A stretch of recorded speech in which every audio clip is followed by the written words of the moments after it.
ஈரோட்டில் மூதாட்டியிடம் தாலிச்சேனை பறித்துவிட்டு தப்பிக்க முயன்ற 2 இளைஞர்கள் பிடிபட்டனர். கம்பளியம்பட்டி அடுத்த பெரிய தோட்டம் பகுதியைச் சேர்ந்த நல்லம்மாள் என்ற மூதாட்டி தனது கணவருடன் பைக்கில் மருத்துவமனையில் இருந்து வீட்டிற்கு சென்ற போது பின்தொடர்ந்து வந்த 2 இளைஞர்கள் திடீரென அவரின் தாலிச்சேனை பறித்துக் கொண்டு தப்பி ஓட முயன்றனர். அப்போது அவர்களை பொதுமக்கள் மடக்கி பிடித்து தர்ம அடி கொடுத்தனர். பின்னர் இருவரும் பெருந்துறை போலீசாரிடம் ஒப்படைக்கப்பட்டனர்.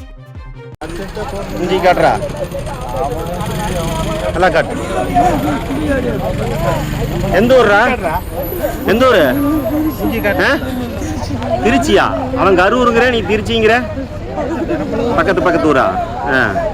எதுக்குற வந்தீங்க? எங்க வேலை செய்யறீங்க? இதுதான் வேலையே? வேலை தேடுறீங்களா? எங்கடா முந்தானேத்து வந்தீங்க? எல்லாம் இதே வேலையை தாண்டா சுத்திட்டு இருக்கிறீங்க ஊருக்குள்ள. ஏடா இதே வேலையை சுத்திட்டு இருக்கிறீங்க?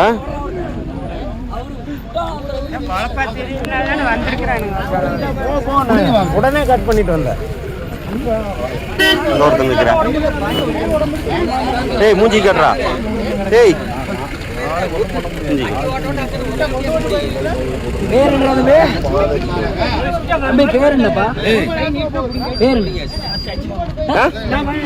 பேர்